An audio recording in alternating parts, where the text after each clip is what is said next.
Can my daughters eat your leftovers? The words came out broken, barely a whisper, but they hit the diner like a gunshot. Every head turned, every fork stopped midair. Bertie Renault's hand trembled as she clutched her daughters closer, their hollow eyes staring at plates they couldn't have. The smell of bacon and coffee was torture. She'd failed them. Again. Before we dive into this story, please hit that subscribe button and stick with me until the very end. You won't believe where this goes. And drop a comment with your city so I can see how far this story travels. Trust me, you'll want to see how this unfolds. Bertie's knees felt like they might buckle. She'd been standing at the entrance of the Harper's Mill diner for 3 full minutes, trying to force her legs to move. Her daughters Emma and Sophie pressed against her sides like frightened birds. Emma was 7.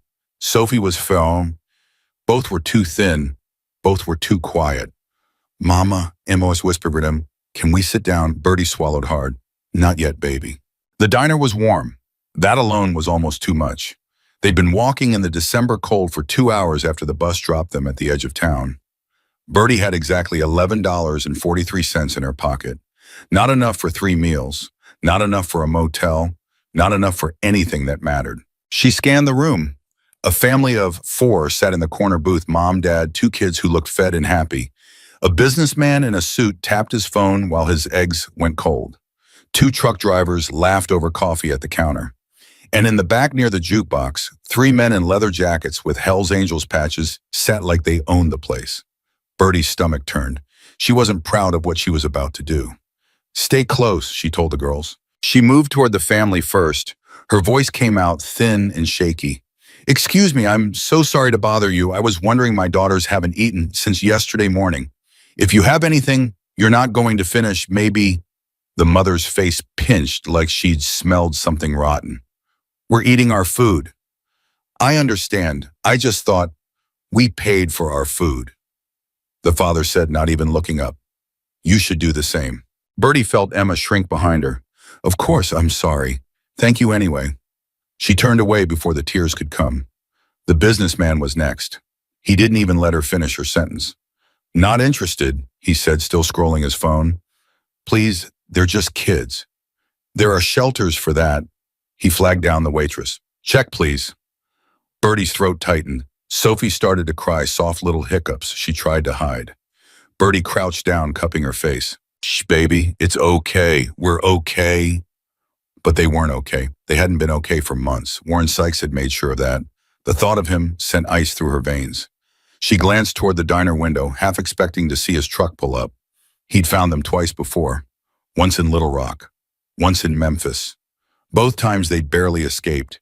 He'd left a voicemail 3 days ago that still played on a loop in her head. "You think you can run, Bertie? You think I won't find you? You've got something that belongs to me. And when I get it back, you're done. You and those little brats." She shook the memory away. Focus. Food first. Safety second. The truck drivers were her last chance before the Hell's Angels. "Excuse me," she said, her voice cracking. I know how this sounds, but my daughters haven't eaten, and I just need..." "Lady, we work for our money," one of them said, not unkindly but firm. "You should too." "I do. I did. I just..." Her voice broke. "Please." The other driver shook his head. "Can't help you." Bertie stood there frozen. The diner felt too bright, too loud. The clatter of dishes, the hiss of the fryer, the Christmas song playing on the jukebox, it all pressed in on her. She looked down at Emma and Sophie. Their faces were pale. Their lips were chapped. Sophie's coat was too small, the sleeves barely reaching her wrists. Bertie had failed them. She turned toward the back of the diner. The Hell's Angels, 3 of them, big men with hard faces and boots that looked like they could crush bone. She'd spent her whole life being told to stay away from men like that, but desperate times made liars out of fear. She walked slowly, her heart hammering. Emma's hand gripped hers tighter. The men didn't look up at first. One was reading a newspaper. Another was carving into a stack of pancakes. The third, the one closest to her, had a shaved head and a scar running down his jaw. Bertie stopped at the edge of their table. Her voice came out as a whisper. "Can my daughters eat your leftovers?" The room seemed to stop. Even the jukebox went quiet between songs. The man with the scar looked up. His eyes were gray cold as January. Bertie wanted to run, but she held her ground. Say that again, he said. Bertie's throat closed. She forced the words out. My daughters, they're hungry. If you're done eating, she stopped. Her voice wouldn't work. The man stared at her, then at Emma, then at Sophie. His expression didn't change. Sit down, he said. Bertie blinked. What? Sit down. She hesitated, then slid into the booth, pulling the girls in beside her. The man pushed his plate toward them, half a burger fries, untouched coleslaw. Emma looked at Bertie, eyes wide and questioning. Go ahead, baby, Bertie whispered. Emma grabbed a fry like it might disappear. Sophie followed. They ate fast, too fast, barely chewing. Bertie's chest ached watching them. When's the last time they ate? The man asked. Yesterday morning, a gas station. Crackers and a banana. He nodded slowly. Then he turned to the waitress. 3 more plates, burgers, fries, whatever they want, and chocolate milk. The waitress hesitated. Ezra, you sure? Did I stutter, Linda? Linda shook her head and hurried off. Ezra leaned back, arms crossed. He studied Bertie with an intensity that made her squirm. What's your name? He asked. Bertie. Bertie? He said it like he was testing it. And why are you begging for scraps in a diner on Christmas Eve, Isu? Bertie looked down. It's complicated. Try me. I can't. You can't or you won't. She met his eyes. Both. Ezra didn't push. He just watched her. The other 2 men at the table had gone quiet. One of them, a younger guy with a patchy beard, leaned forward. You running from someone? He asked. Bertie's pulse spiked. Why would you ask that? Because you keep looking at the door like someone's about to walk through it and gut you. She didn't answer. The food arrived, 3 plates piled high. Emma and Sophie dug in like they hadn't seen food in weeks, because they almost hadn't. Thank you, Bertie said quietly. You didn't have to do this. Ezra shrugged. Yeah, I did. There was something in his voice, something heavy. Bertie wanted to ask, but she didn't. She watched her daughters eat and felt the knot in her chest loosen just a little. Then the diner door opened. Bertie's head snapped up. A man walked in, tall, broad-shouldered, wearing a brown jacket and a cold expression. Her blood turned to ice. It wasn't Warren, but it could have been. Ezra noticed. You good? I'm fine, she lied, but her hands were shaking. Sophie noticed. She reached over and touched Bertie's wrist. Mama, I'm okay, sweet pea. Ezra leaned forward. Who are you running from, Bertie? She wanted to lie. She wanted to stand up and walk out and never look back. But the weight of months on the run, months of fear, months of barely surviving it all, came crashing down. His name is Warren Sykes, she said, and if he finds me, he'll kill me. The table went silent. Ezra's expression didn't change, but something shifted in his eyes. The younger guy with the beard glanced at the third man, who gave a small nod. Tell me everything, Ezra said, and Bertie did. She told him about the insurance company where she used to work, about the files she'd stumbled across, policies on people who didn't exist, payouts to fake beneficiaries, millions of dollars funneled through the system. She told him about Warren, her supervisor, who'd found out she knew, who'd threatened her, who'd cornered her in the parking lot one night and told her she had 2 choices, keep her mouth shut or disappear. She'd chosen to disappear. I reported it, Bertie said, her voice shaking. I went to the police. I gave them everything. They said they'd look into it. That was 4 months ago. Nothing's happened. But Warren, he knows I talked. He's been hunting me ever since. Ezra's jaw tightened. Where are the files? Bertie hesitated. I have copies. Hidden. Where? Why do you care? Because Ezra said slowly, I know men like Warren, and I know how to stop them. Bertie stared at him. She didn't know why, but she believed him. They're in a storage unit, she said, in Memphis. Ezra nodded. He looked at the other 2 men. Mateo, Levi, call Hound. Tell him we've got something. The bearded guy, Mateo, pulled out his phone. The third man, Levi, leaned closer to Bertie. You got somewhere safe to stay tonight? He asked. Bertie shook her head. No, E. You do now, Ezra said. I can't. You're not asking. I'm telling. You and your girls are coming with us. I don't even know you. Ezra's expression softened just barely. No, but I know what it's like to have nowhere left to go. Something in his voice made Bertie stop arguing. She looked at Emma and Sophie still eating, still oblivious to the danger they were in.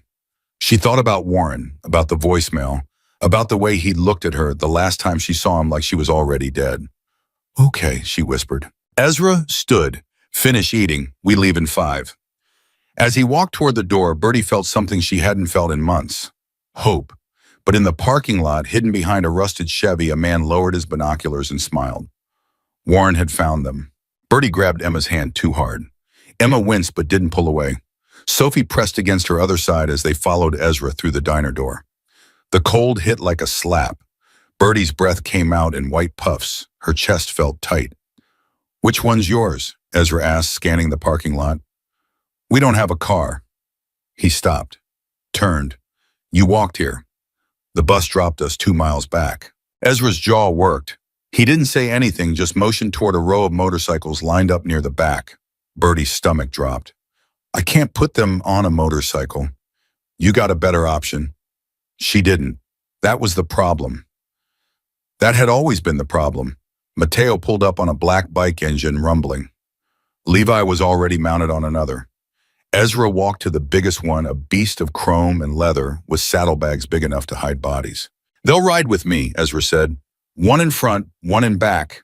You're with Mateo. I've never first time for everything. He looked at Emma.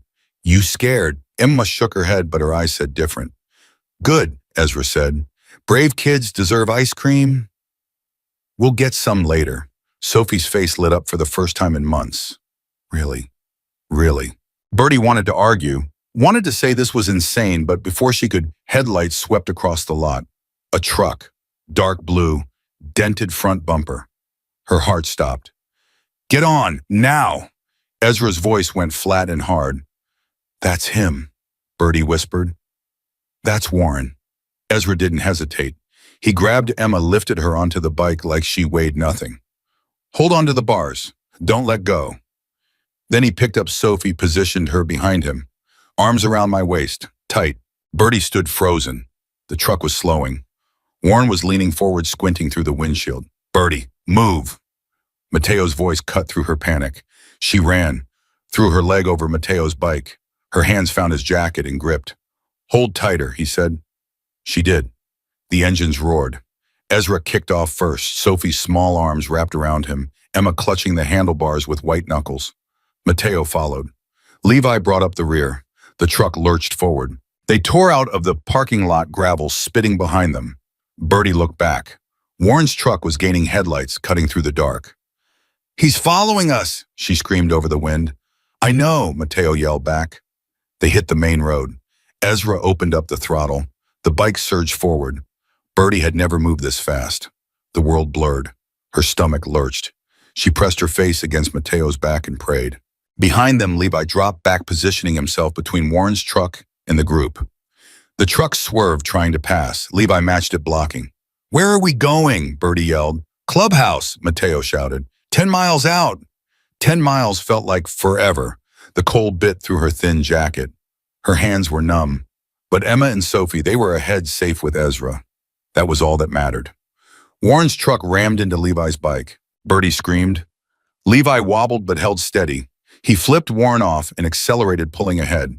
He's trying to kill him. Warren's trying to kill all of us. Mateo took a sharp turn.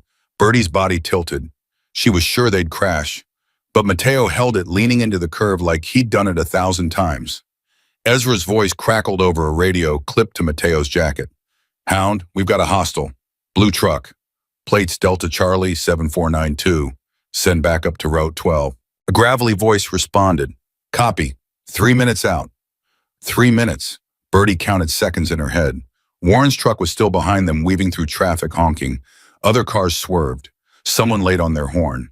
Then the truck pulled alongside Mateo's bike. Bertie's breath caught. She could see Warren now, his face twisted with rage, eyes locked on her. He rolled down his window. You stupid bitch, he screamed. You think you can run from me? Mateo swerved right. Warren followed. The truck edged closer. Closer. Bertie could have reached out and touched it. Mateo. I got it. He slammed on the brakes. The bike skidded. Warren's truck shot past them. Mateo gunned it again, cutting left down a side road. Bertie's heart hammered so hard she thought it might explode. "Where's Ezra?" she gasped. "Ahead. He's got your girls. They're safe." Safe. The word felt impossible. They wound through side streets, past darkened houses and empty lots. Bertie had no idea where they were. Everything looked the same in the dark. But Mateo moved with certainty like he'd memorized every turn. Finally, they pulled into a long gravel driveway. A building loomed ahead low and sprawling, more warehouse than house. Lights glowed in the windows. Motorcycles lined the front. Dozens of them. Ezra was already off his bike, helping Emma and Sophie down. They looked shaken but unhurt. Bertie stumbled off Mateo's bike and ran to them, pulling both girls into her arms. "You're okay. You're okay." She said it over and over, more for herself than for them. "That was cool," Emma whispered. Bertie laughed. It came out broken and wet. "Oh, cool, yeah." Ezra walked over. "Warren's still on Route 12. "Last I saw," Mateo said. "Good. Hound's crew will handle him." "Handle him how?" Ezra looked at Bertie. "You don't need to know." Before she could respond, the door to the building swung open. A man stepped out, older, maybe 60, with a gray beard and a leather vest covered in patches. His eyes were sharp, taking in the scene in seconds. "This the situation?" he asked. "This is Bertie and her girls," Ezra said. "The situation's chasing them." The older man nodded. "Bring them in." Inside, the clubhouse was warm, too warm after the freezing ride. Bertie's fingers tingled as feeling came back. The space was huge exposed beams, concrete floors, mismatched furniture that looked like it had survived a war. A bar ran along one wall. A pool table sat in the corner. Men and a few women milled around, all wearing the same patches. Hell's Angels. Bertie felt every eye on her. "Sit," the older man said, gesturing to a couch. "I'm Hound. This is my charter." Bertie sat. Emma and Sophie clung to her sides. Hound pulled up a chair, sat backwards on it, arms draped over the back. "Ezra filled me in on the ride over. Insurance fraud. Missing millions. Man named Warren Sykes hunting you." "That's the short version," Bertie said. "What's the long version?" She took a breath, started talking. Told him everything she'd told Ezra, but with more detail. The fake policies, the shell companies, the payouts that went to P.O. boxes and offshore accounts. She told him about her boss, Dennis Corman, who signed off on everything. About the county clerk, Denise Hartwell, who filed the false death certificates. About Warren, who handled enforcement, making sure no one asked questions. "And when you ask questions," Hound said, "he told me to forget what I saw. Said accidents happen to people who can't keep their mouths shut. But you didn't forget." "No. You went to the police." "I went to everyone, police, FBI, local news. No one cared, or they were paid not to care." Hound's expression darkened. "You got proof, ye puento. Copies of everything, bank records, emails, internal memos. It's all in a storage unit in Memphis." "Unit number 12, Bertie hesitated. Hound noticed. "Look," he said, "I get it. You don't know us. You've got no reason to trust us. But here's the reality. Warren knows where you are. He's probably got friends. Cops, maybe. People who'll look the other way while he finishes what he started. You want to survive this, you need people who don't care about looking the other way. You need us." Bertie looked around the room, at Ezra standing near the bar with his arms crossed, at Mateo still catching his breath, at Levi who just walked in, his bike dinged but intact, at the dozen other faces watching her. She thought about the diner, the family who wouldn't share, the businessman who wouldn't look up, the truck drivers who told her to work harder. These people, bikers, criminals, outlaws, they'd saved her, fed her daughters, put themselves between her and a man who wanted her dead. "Unit 217, she said. "Memphis Self-Storage on Lamar Avenue."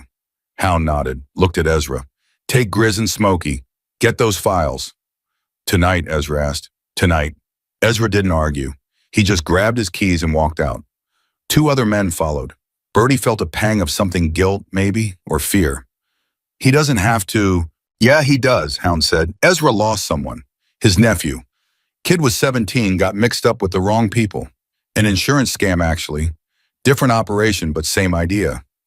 Fake accident, fake payout. The kid died for real. Ezra's been looking for a way to make that right ever since." Bertie's throat tightened. I'm sorry. Don't be sorry. Just let him help. A woman approached, late 30s, tattoos covering both arms, blonde hair pulled back in a ponytail. She crouched in front of Emma and Sophie. You girls hungry? She asked. We've got pizza and cookies. Probably some ice cream if Hound didn't eat it all. Hound grunted. I saved some. Sophie looked at Bertie. Can we, Mama? Go ahead, baby. The woman her patch said Raven led the girls toward the kitchen. Bertie watched them go, feeling a strange ache. They looked small in this big space full of dangerous people, but they looked safe. Hound leaned forward. What's your plan after this? I don't have one. You thought about witness protection. I tried. They said I didn't qualify. Not enough immediate danger. She laughed bitterly. Guess getting death threats doesn't count. Bureaucrats, Hound muttered. Useless. Bertie's phone buzzed. She pulled it out. Another voicemail. Her hands shook as she opened it. Warren's voice filled her ear. I saw you, Bertie, at the diner. Thought you were so smart running to a bunch of bikers. You think they'll protect you? I'll burn that clubhouse to the ground. I'll make you watch your daughters die before I kill you. You've got 24 hours to bring me those files. After that, it's open season. She dropped the phone. Hound picked it up, listened. His face went stone. That's a confession, he said. To what? He didn't say his name.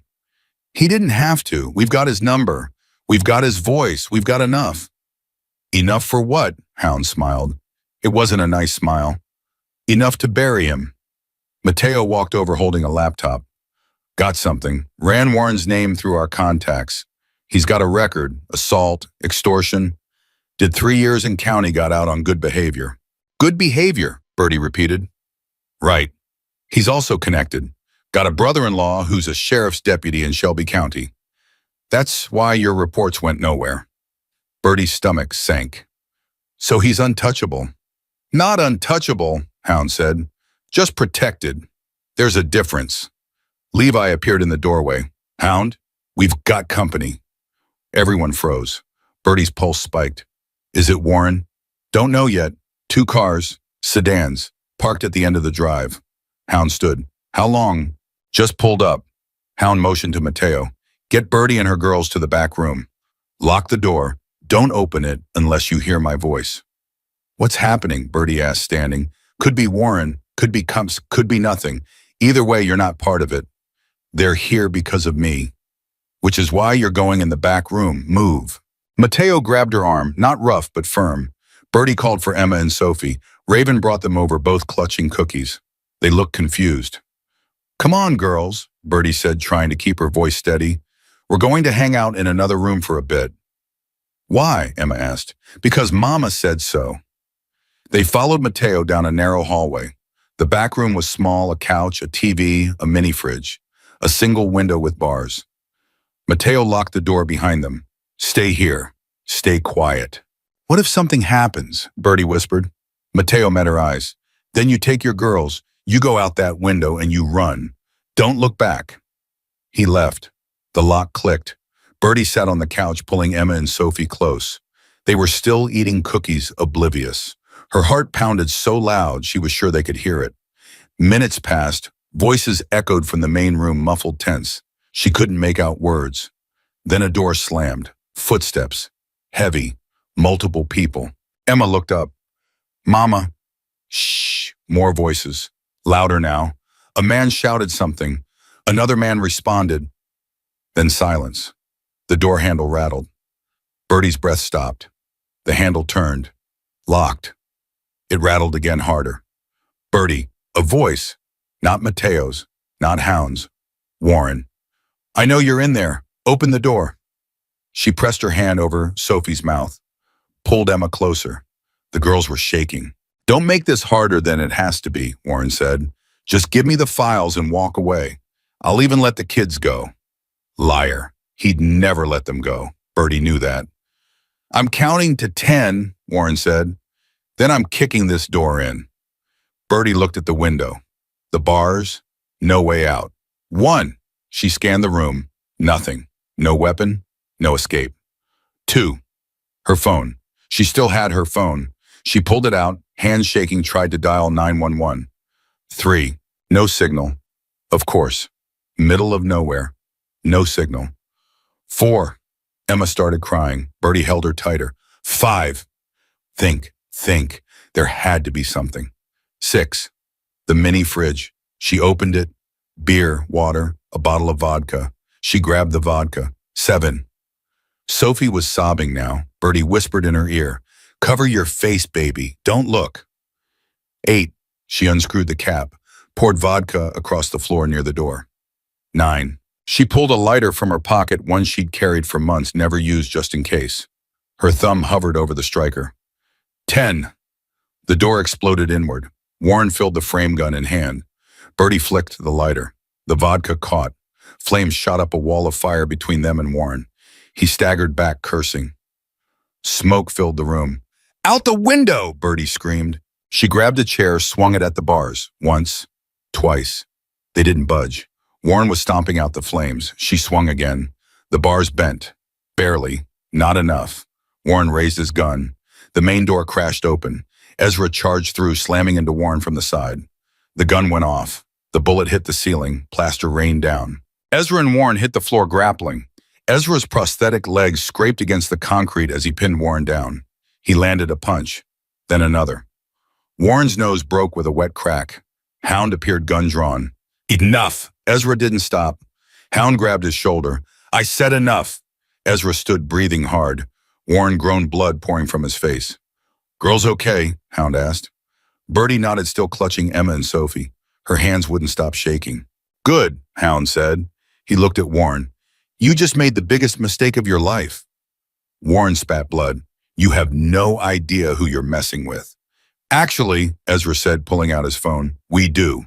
He played a recording, Warren's voice clear as day from the hallway just minutes ago. "Just give me the files and walk away. I'll even let the kids go." Warren's face went pale.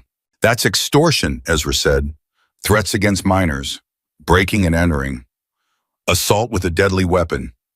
Want me to keep going?" Warren said nothing. Hound made a call. "Yeah, we've got him. Bring the cops. The clean ones." Bertie sank onto the couch. Emma and Sophie crawled into her lap. She held them. Her whole body shook. But they were alive. They were safe, for now. Warren's blood pooled on the concrete. He coughed, spat again, glared at Ezra like he wanted to rip his throat out. "You're dead," Warren rasped. "All of you. You don't know what you've done." "Shut up," Hound said. "No, you shut up. You think you're heroes. You're protecting a thief." Bertie's head snapped up. "What?" Warren grinned through broken teeth. "Didn't tell them, did you, about the money you took?" "I didn't take anything." "Then why'd you run? Why not stay and fight if you're so innocent? Because you threatened to kill me? Because you stole $200,000 from the company account and pinned it on me?" The room went silent. Every eye turned to Bertie. Emma and Sophie pressed closer, sensing the shift. Bertie's face went hot. "That's a lie." "Is it?" Warren said. "Check her bank records." "Go ahead. You'll find 50 grand deposited 2 days before she disappeared. Another 75 the week before that." Hound looked at Bertie. "That true?" "No, I didn't." "She's playing you," Warren said. "Classic con. Cry poor, get people to feel sorry for her, then clean them out when they're not looking." Bertie stood trembling. "He's lying. He put that money in my account to frame me. That's what he does. He frames people. He kills them and he takes the insurance payout. That's the whole operation." "Prove it," Warren said. "I will. The files. The files you conveniently have hidden away where no one can see them. How convenient." Mateo stepped forward. "Hound, we can't just—" "I know." Hound held up a hand, looked at Bertie. "I want to believe you, but he's got a point. You show up out of nowhere, desperate, no proof except your word. Now he's saying you're the thief. He's lying to save himself. Maybe, or maybe you're lying to save yourself." Bertie's chest tightened. This couldn't be happening. Not after everything. "Where's your phone?" Hound asked. She handed it over, and hands shaking. Hound scrolled through her bank app. His face darkened. "There's deposits here, 50,000, 75,000, just like he said. I didn't put that money there. Warren did. He has access to everything. He set me up. You got proof of that. It's in the files. The files we don't have yet." Bertie wanted to scream, wanted to throw something, but Emma and Sophie were watching wide-eyed and scared. "Mama," Emma whispered, "what's happening?" Nothing, baby. Just grown-up stuff. Ezra crossed the room, crouched in front of Warren. You're full of it. Am I? Check the timestamps. Check the IP addresses. That money was transferred from her computer, her login, not mine. Easy to fake. Sure, if you're smart, but Bertie's not that smart. She's just a secretary who got greedy. Ezra's fist connected with Warren's jaw. Warren's head snapped back. Blood sprayed. Ezra, Hound barked. He's baiting us. I know. Back off. Ezra stood, breathing hard. He looked at Bertie. Something flickered in his eyes, doubt maybe, or just exhaustion. I didn't take that money, Bertie said again. Her voice cracked. Please, you have to believe me. Believing's got nothing to do with it, Hound said. We need facts. Then get the files. Ezra's on his way to Memphis right now. When he gets back, you'll see. Warren's lying. If Ezra gets back, Warren said. Hound's head turned slowly. What's that mean? Warren smiled. You think I came alone? You think I'm the only one looking for her? My people know where your boys are headed. They know about the storage unit. By the time your guys get there, it'll be cleaned out. Or burned down, whichever's easier.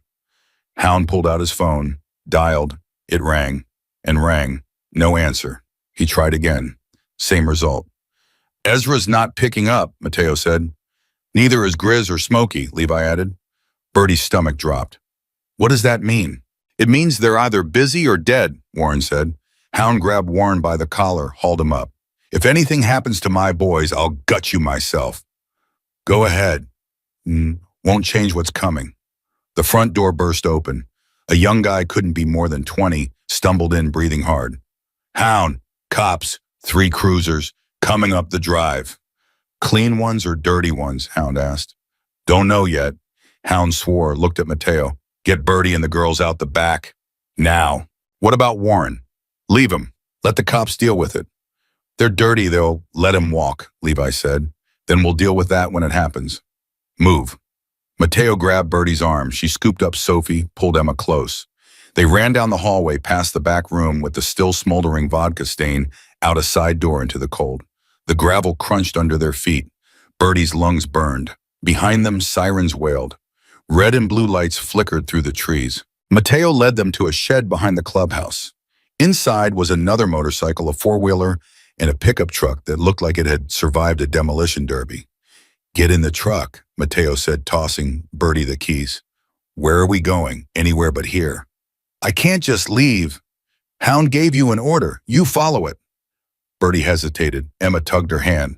Mama, I'm scared. That decided it. Bertie climbed into the driver's seat, buckled the girls into the back. The engine coughed, sputtered, then roared to life. She threw it into gear and tore down a dirt path that wound through the woods. In the rearview mirror, the clubhouse lights faded. She couldn't see the cop cars, couldn't see Mateo, couldn't see anything but trees and darkness. Where are we going? Emma asked. I don't know, baby. Are we safe? Bertie wanted to say yes, wanted to promise everything would be okay. But she'd made that promise before. It hadn't been true then either. We're trying to be, she said. The truck bounced over roots and rocks. Sophie started crying. Emma held her hand, whispering something Bertie couldn't hear. The engine sounded wrong, a grinding, clanking noise that got louder with every mile. Then it died. Bertie tried the ignition. Nothing. Tried again. The engine clicked, wheezed, gave up. No, no, no, no. She got out, popped the hood, smoke poured out. Something metal had snapped, oil leaked everywhere. She didn't know enough about engines to fix it, didn't have tools, didn't have time.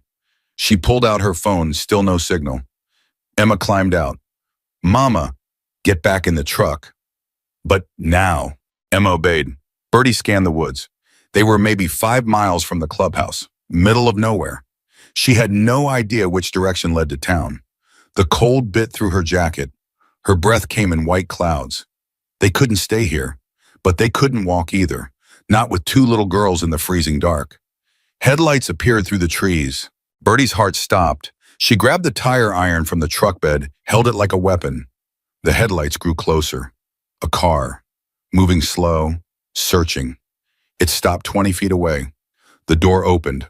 A woman stepped out. Tall, maybe 50, wearing a police uniform. Badge glinted in the headlights. Bertie Renault, the woman called. Bertie didn't answer. I'm Deputy Marshal Karen Cross, federal, not local. I'm here to help. How do I know that? You don't, but you're out of options. Bertie tightened her grip on the tire iron. Warren sent you. Warren's in custody. I just left the clubhouse. Hound told me where you'd be. Prove it. Cross held up her phone. A text from Hound's number. Trust her. She's clean. Bertie's hands shook. Anyone could have sent that. True, but not anyone would know that Warren Sykes threatened to burn down a clubhouse full of Hell's Angels, or that you got two daughters named Emma and Sophie, or that you set a hallway on fire with vodka and a lighter. Bertie's grip loosened. Cross took a step closer. I've been tracking Warren for 6 months, Cross said. Different case, same operation. When Hound called me tonight, I knew it was connected. You're not the first person Warren's hunted. But if we do this right, you'll be the last. Do what right? Bring him down, all of them.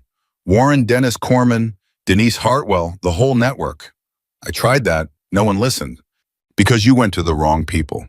People Warren owns. You're talking to me now, and I don't answer to anyone in this county.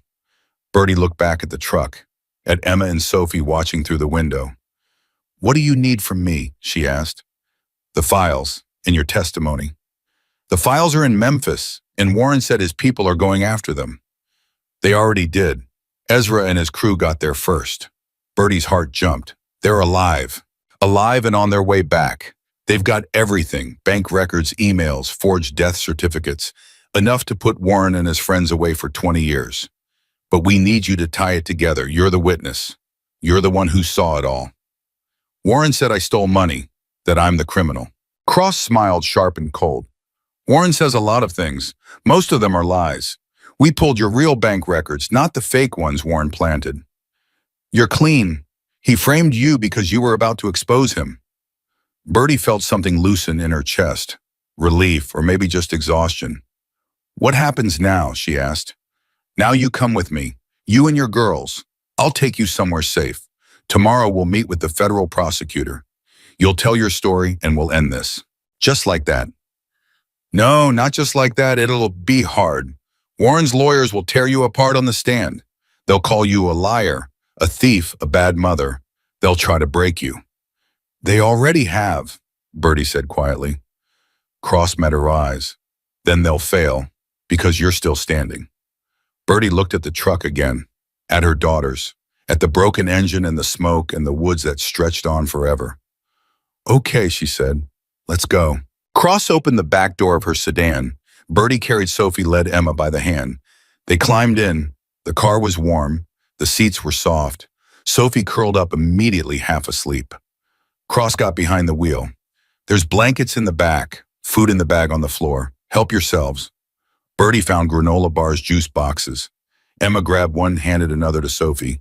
They ate in silence. Cross drove headlights cutting through the dark. Where are we going? Bertie asked. Safe house, federal property. No one knows about it except me and my team. Is Ezra meeting us there? Eventually. He's got a few things to finish first. Bertie nodded. Her eyelids felt heavy. She hadn't slept in days. Every time she closed her eyes, she saw Warren. Heard his voice. Felt the gun aimed at her head. But tonight, for the first time in months, she felt the edges of safety. Then Cross's phone rang. She answered, listened. Her face changed. When? Cross asked. A pause. How many? Another pause. I'm 10 minutes out. Secure the perimeter. She hung up. Looked at Bertie in the rearview mirror. What's wrong? Bertie asked. The safe house. Someone hid it. What does that mean? It means someone knew where we were going. Bertie's blood went cold. How? Cross's jaw tightened. I don't know, but we're not going there anymore. She took a sharp turn, tires squealing. Emma grabbed the door handle. Sophie woke up crying. Who hid it? Bertie asked. Warren's people? Probably, or someone worse.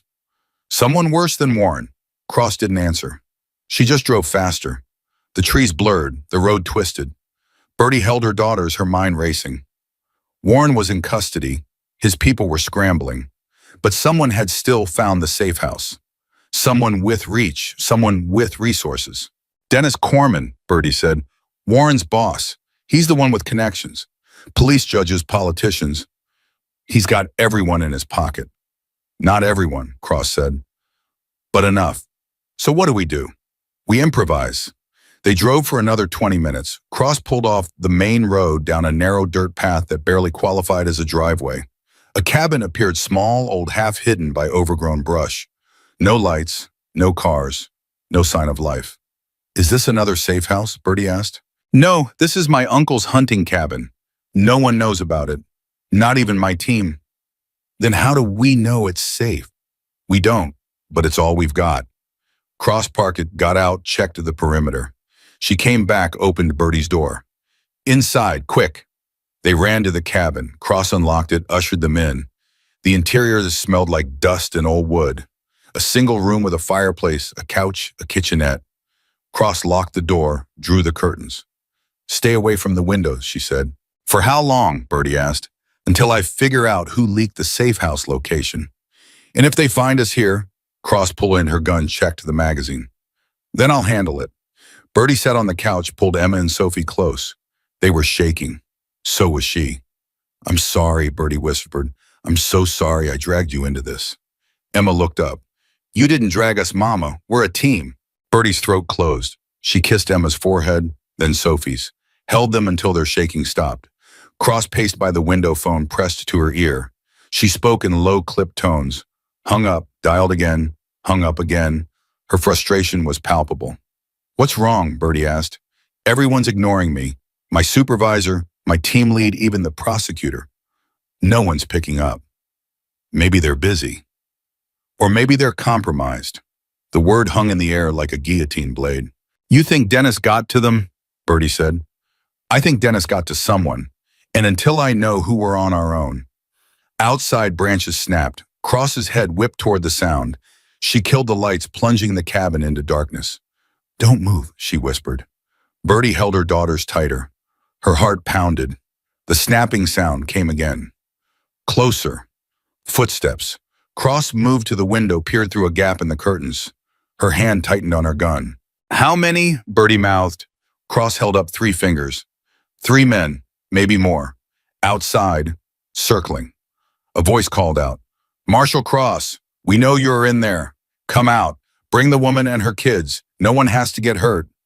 Cross didn't respond. She moved to the door, positioned herself to the side. Ready. We've got the cabin surrounded, the voice said. You've got 60 seconds to decide, then we're coming in. Bertie's mind raced. 3 men, 1 marshal, 2 little girls. No backup, no escape. Cross looked at Bertie, mouthed one word. Hide. Bertie grabbed Emma and Sophie pulled them toward the kitchenette. There was a pantry barely big enough for 1 person, let alone 3. She shoved them inside, climbed in after them, pulled the door shut. Through the crack, she saw Cross take position, saw the front door handle turn, saw the door burst open. 3 men rushed in. Cross fired. 1 man went down. The other 2 returned fire. The cabin exploded with sound. Bertie covered her daughter's ears, pressed them into the corner. Another shot, another man down. The 3rd man tackled Cross. They hit the floor, grappling. The man's gun skittered away. Cross drove her elbow into his face. Once. Twice. He went limp. Cross stood breathing hard. Blood dripped from her lip. She wiped it away, looked toward the pantry. You okay? Bertie pushed the door open. Are they dead? 2 are. 1's unconscious. Who are they? Cross checked the unconscious man's wallet. Her face went pale. Marshal Service? They're federal. Bertie's stomach dropped. Dennis owns federal marshals. Not all of us, but enough. Then who can we trust? Cross looked at her. Right now, no one. Cross dragged the unconscious marshal into the corner, zip-tied his wrists and ankles. She checked the other 2 bodies, confirmed they were dead, then grabbed their phones and weapons. Her hands moved fast, efficient, like she'd done this 100 times before. We need to leave, she said. Now. Where? Bertie asked. Her voice came out smaller than she wanted. I don't know yet, but staying here is suicide. Emma tugged Bertie's sleeve. Mama, those men. Don't look at them, baby. But Emma had already seen. Sophie, too. Their faces were pale eyes too wide. Bertie wanted to cover their eyes, turn back time, undo everything. But time only moved one direction. Cross grabbed a backpack from the closet, started shoving supplies inside. Flashlight, first aid kit, bottled water, granola bars, extra ammunition. How did they find us? Bertie asked. My phone had to be. They tracked it. So ditch it. Already planning on it. Cross pulled out the SIM card, crushed it under her boot. Then she smashed the phone against the floor until it was unrecognizable pieces. The unconscious Marshal groaned. His eyes fluttered open. Cross was on him in seconds, knee on his chest, gun to his temple. Who sent you? She demanded. The man coughed. Blood trickled from his nose. Go to hell. Already there. Who sent you? You don't know what you're protecting. That woman's a criminal. That woman's a witness, and you just murdered 2 federal officers trying to kill her. We didn't murder anyone. We're doing our job. Your job is to protect, not execute. The man smiled through bloody teeth. Orders are orders. Whose orders? He didn't answer. Cross pressed the gun harder. Talk. Shoot me. Won't change anything. There's 20 more where I came from. They'll find you. They'll find her. And when they do, those kids will watch their mother die. Bertie's blood turned to ice. Sophie started crying again. Emma held her, whispering, but her own hands were shaking. Cross stood backed away. Get up. What? I said get up. The man struggled to his feet, hands still zip-tied. Cross walked him to the door, opened. It shoved him outside. Walk. Where? Away from here. Tell whoever sent you that Bertie Renault is dead. Tell them you finished the job. Tell them whatever you want. But if I see you again, I won't hesitate. The man stared at her. You're letting me go. I'm giving you a choice. Take it or don't. He stumbled into the woods, disappearing into the dark. Cross slammed the door, locked it.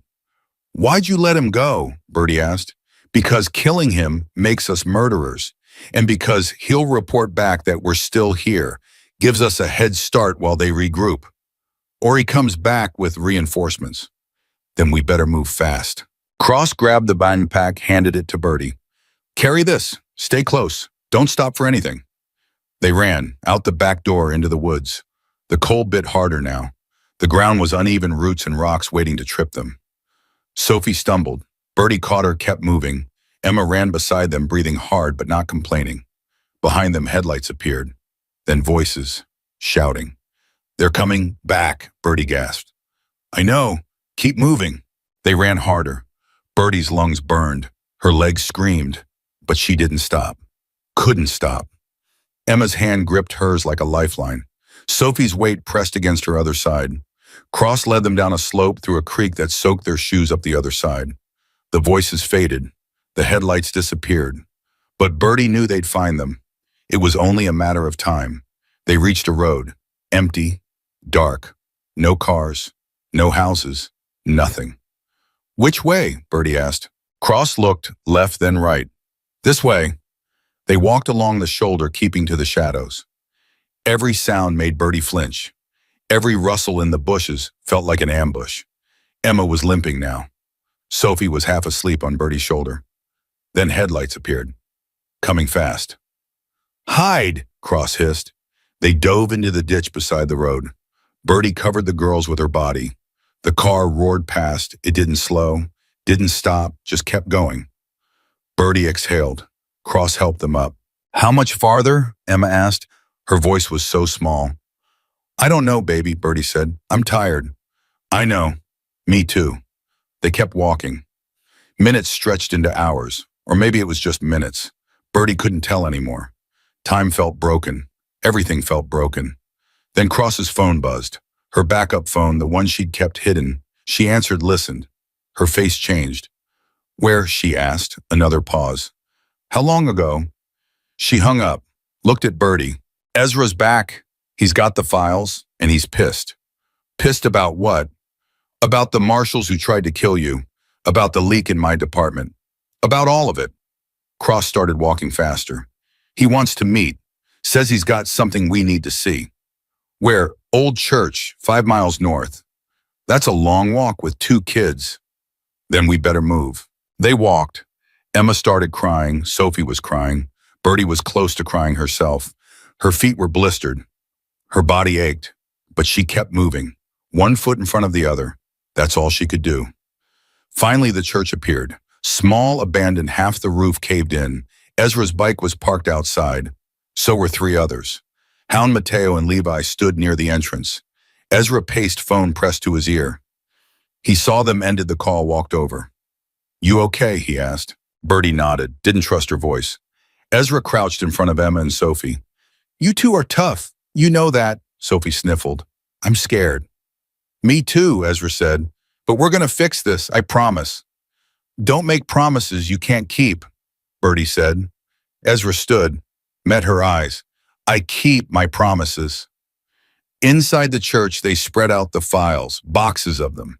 Bank statements, emails, forged documents. Everything Warren and Dennis had built, everything they'd used to steal millions. Hound whistled. This is bigger than we thought. How big? Cross asked. 32 fake policies, 87 payouts. Over $12 million total. Bertie's stomach turned. 12 million. And that's just what we found. Could be more. Cross flipped through a stack of emails. Her face went darker with each page. Dennis Corman's got judges on payroll, district attorneys, police chiefs, even a state senator. Which one? Hound asked. Cross held up a printout. A photo of a man in his 50s, gray hair, fake smile. Senator Richard Holbrook. Bertie's breath caught. He's the one who killed the investigation. I went to his office, gave him everything. He said he'd handle it. 2 weeks later, Warren came after me. Holbrook tipped him off, Cross said. Probably got a cut of the money. So what do we do? Mateo asked. We can't trust the cops, can't trust the feds, can't trust anyone. We go public, Ezra said. With what these files, they'll bury them. Not if we give them to someone they can't bury. Like who? Ezra pulled out of his phone, scrolled, held up a contact. Journalist, investigative. She's been digging into insurance fraud for years. She'll run this story, and once it's out, Dennis and his people can't hide anymore. Cross nodded slowly. It could work, but it's risky. Once the story breaks, they'll come after all of us. Hard. They're already coming after us, Levi said. At least this way we fight back. Bertie looked at the files, at the faces of people who'd died. Fake people. Real people. All of them reduced to numbers on a spreadsheet. All of them collateral damage in Dennis's empire. Do it, she said. Ezra made the call. The journalist answered on the second ring. He explained the situation, quick, concise. She asked questions. Ezra answered. Then he put Bertie on. Mrs. Renault, the journalist said, I need to ask you something. What? Are you willing to go on record? Full name, full story, everything? Bertie hesitated. Going on record meant no hiding. Meant Emma and Sophie's names would be out there too. Meant their lives would never be normal again. But they'd never been normal. Not for a long time. Yes, Bertie said, I'll do it. Good. I'll need to see the files, all of them. And I'll need to verify your story. That could take a few days. We don't have a few days. Then we work fast. I'll start tonight. By tomorrow morning, this will be front page news. They hung up. Ezra started boxing up the files, preparing to deliver them. Hound and Mateo helped. Levi kept watch outside. Cross pulled Bertie aside. You sure about this? No, but what choice do I have? You could run, take the girls, disappear, start over somewhere new. I tried that. Warren found me. Dennis will find me too. The only way this ends is if we end it. Cross nodded. Then let's end it. But before they could move, Levi burst inside. We've got company. How many? Hound asked. Too many. They rushed to the windows. Cars, trucks, at least a dozen circling the church. Headlights cut through the dark. Doors opened. Men got out. Some in uniforms, some in suits, all armed. That's Dennis, Bertie whispered. She recognized him immediately. Gray hair, expensive coat, smug expression. He walked toward the church, hands in his pockets. Casual. Like he owned the world. Bertie Renault, he called. I know you're in there. Come out. Let's talk like adults. Don't, Cross said. I'm not stupid. Dennis stopped at the entrance. I'm not here to hurt you. I'm here to make a deal. I'm not interested, Bertie shouted back. You should be, because right now you're surrounded. You've got 2 little girls in there. You really want them to see what happens next. Bertie's chest tightened. Emma and Sophie clung to her, shaking. What do you want? Bertie asked. The files, all of them. You give them to me, I let you walk away. You and your girls, no harm. Fresh start, new life. I'll even throw in some money. Enough to get you wherever you want to go. And what happens to everyone else? That's not your problem. It is now, Dennis sighed. You're making this harder than it needs to be. I'm giving you an out. Take it. No. Then I'll take it by force. He raised his hand. The men behind him raised their weapons. Ezra stepping forward. You fire one shot and every media outlet in the state gets a copy of those files. We've already sent them. Dennis's expression flickered. Just for a second. Then he smiled. You're bluffing. Try me. Dennis lowered his hand. The men lowered their weapons, but they didn't leave. You think you've won, Dennis said, but you haven't. You've just delayed the inevitable. Those files, I'll discredit, Bertie's testimony, I'll destroy her on the stand. She's got a record now. Theft, fraud. Who's going to believe a woman who stole $200,000? I didn't steal anything, Bertie said. Doesn't matter. The evidence says you did. And evidence is all that matters. I've got evidence too. Not anymore. Dennis pulled out his phone, tapped the screen. An explosion rocked the distance. Flames lit up the sky. That's the storage unit in Memphis, Dennis said. The one where you kept your precious files. It's gone, along with every copy you made. Bertie's legs went weak. No. Yes, so here's the reality. You have got nothing. I've got everything. And unless you walk out of that church right now and hand over whatever scraps you managed to save, I'll burn this place down with you inside. Hound stepped forward. You're not burning anything. You think your leather jackets scare me? I own this county. I own the cops. I own the judges. You're just a bunch of bikers playing hero. And heroes die. So do villains, Hound said. Dennis laughed. I'm not the villain, old man. I'm the system, and the system always wins. He turned to leave, but Ezra's voice stopped him.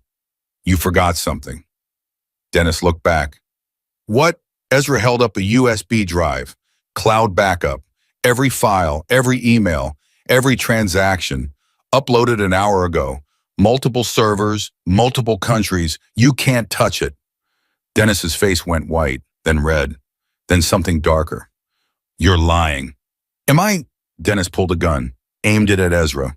Give me the drive. No, damn. I'll kill you. Then you'll never find the servers. Dennis's hands shook. He was losing control. Bertie could see it. The mask was cracking. You think you're smart, Dennis said, but you're just delaying. I'll find those servers. I'll erase everything, and then I'll find you. All of you, and I'll make you beg before I kill you. Big talk for a man with a gun he can't use, Ezra said. Dennis fired. The bullet hit the wall beside Ezra's head. Ezra didn't flinch. That's assault, Cross said, with witnesses. You think I care? You think any of this matters? Dennis was shouting now. Spittle flew from his mouth. I've spent 20 years building this. 20 years. And you think some files and a journalist are going to take it down? I'll bury her. I'll bury all of you. Then bury us, Ezra said. But the story's already out. Check your phone. Dennis did. His face changed. He scrolled faster. Then he threw the phone. It shattered against the ground. What did you do? He screamed. Exactly what I said I'd do. The journalist hadn't waited. She'd published the story early. Front page, every major news site. Dennis Corman, Warren Sykes, Richard Holbrook, every name, every crime, every dollar, laid bare for the world to see. Dennis stared at the wreckage of his phone, then at Ezra, then at Bertie. You just killed yourself, he said. All of you. Then he got in his car and drove away. His men followed. Within minutes, the church was empty again. Just them. Just the cold. Just the silence. Bertie collapsed. Her legs gave out. Emma and Sophie held her crying, but she barely felt it. It was over. It was finally over. Or was it? Cross-checked her phone. Stories trending. Every outlet's picking it up. FBI just issued a statement. They're opening an investigation. Dennis will run, Hound said. He can try, but he's too high profile now. Every cop in the country will be looking for him. What about Holbrook? Mateo asked. Senator Holbrook just announced his resignation, effective immediately. A slow smile spread across Ezra's face. We did it. Bertie looked up. Did we? Yeah, we did. But even as he said it, Bertie's phone buzzed. A text from an unknown number. You think it's over? It's not. See you soon. Her blood ran cold. She showed Ezra. His smile vanished. Who sent that? He asked. I don't know. Cross traced the number. Her face went pale. It's encrypted, routed through 6 different countries. Whoever sent this, they're serious. And they're watching.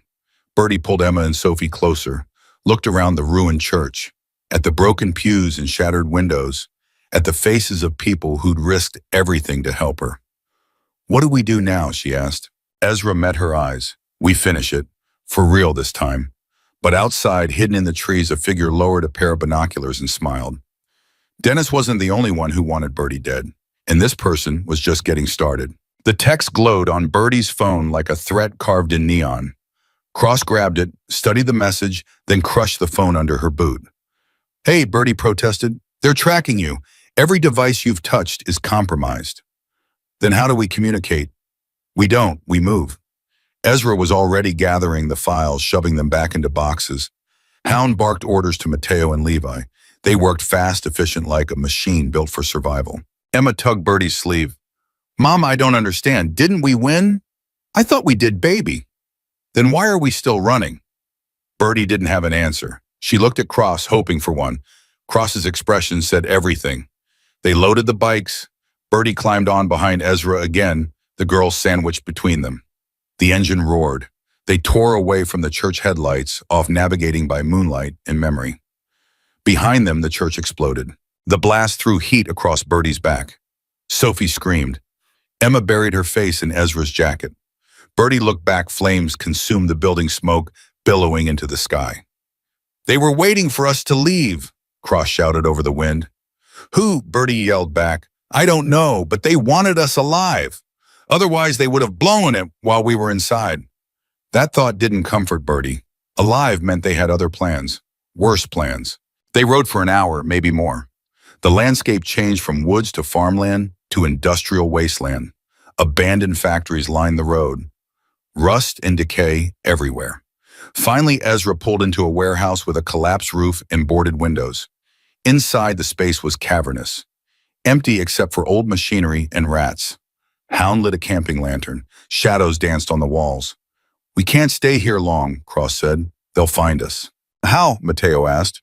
We ditched the phones, took back roads. There's no way they tracked us. There's always a way. Ezra set the files on an overturned crate. We need to figure out who sent that text. Dennis is obvious, but he's running scared. This feels different. Organized. Could be Holbrook, Levi suggested. Senator's got resources. Cross shook her head. Holbrook's finished. His career's over. He's worried about staying out of prison, not revenge. Then who? Bertie asked. No one answered. The silence stretched. Sophie climbed into Bertie's lap, shivering. Emma sat close, watching the adults with eyes too old for her age. Cross's backup phone buzzed. She checked it, her face tightening. FBI just arrested Warren. He's talking. Talking about what? Hound asked. Everything. Dennis, Holbrook, the whole operation. But he's also saying someone else was involved. Someone higher up. Higher than a senator, Mateo said. Apparently. Bertie's stomach dropped. Who? Cross read from the phone. Warren claims there's a silent partner. Someone who funded the operation from the start. Someone with enough power to make evidence disappear and witnesses die. He won't give a name. Says he's afraid they'll kill him even in custody. That's convenient, Ezra said. Or it's true, Cross replied. A sound outside. Footsteps. Everyone froze. Hound killed the lantern. Darkness swallowed them. Ezra drew his gun. Mateo and Levi moved to the windows. Cross positioned herself between Bertie and the door. The footsteps stopped. Then a voice called out, Marshal Cross, it's Agent Reeves, FBI. I'm alone. I'm here to help. Cross didn't move. Prove it. You called me 6 hours ago. Asked me to look into Richard Holbrook's financial records. I found something big. What? Not out here. Let me in. Cross hesitated, looked at Hound. He nodded. She opened the door. A man stepped inside, mid-40s, tired eyes, wrinkled suit. He held up his badge and Cross checked them, then let him pass. Talk, she said. Reeves pulled out a folder. Holbrook's been funneling money to offshore accounts for years. Millions. But it's not his money, it's coming from someone else. Who? Reeves opened the folder. Inside was a photo, a woman, late 60s, silver hair, sharp eyes, expensive jewelry. Bertie's breath caught. That's Denise Hartwell. The county clerk, Cross asked. She's more than a clerk, Reeves said. She's the architect. She created the whole system. Dennis and Warren were just her employees. Hound swore. A county clerk orchestrated a $12 million fraud operation. She's not just a clerk.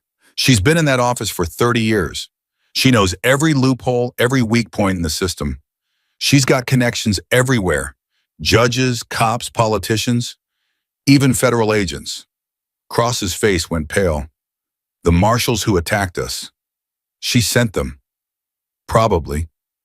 Then she's still out there. Watching, waiting. Not just watching, Reeves said. She's cleaning house. Warren's arrest spooked her. She's eliminating anyone who can connect her to the operation. Dennis is on her list. So is Holbrook. And so is Bertie. Bertie felt like she'd been punched. Why me? I don't know anything about her. You know the system. You've got the files. You're the witness who can tie it all together. As long as you're alive, she's vulnerable. So what do? You testify. FBI's offering full protection. Witness relocation, new identities for you and your daughters. The works.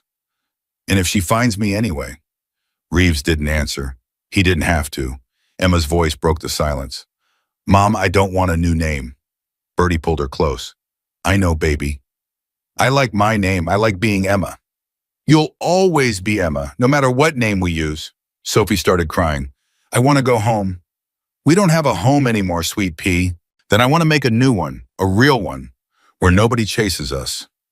Bertie's throat closed. She looked at Cross, at Ezra, at Hound, at these strangers who'd risked everything for her, who'd become more than strangers, who'd become something she hadn't had in months.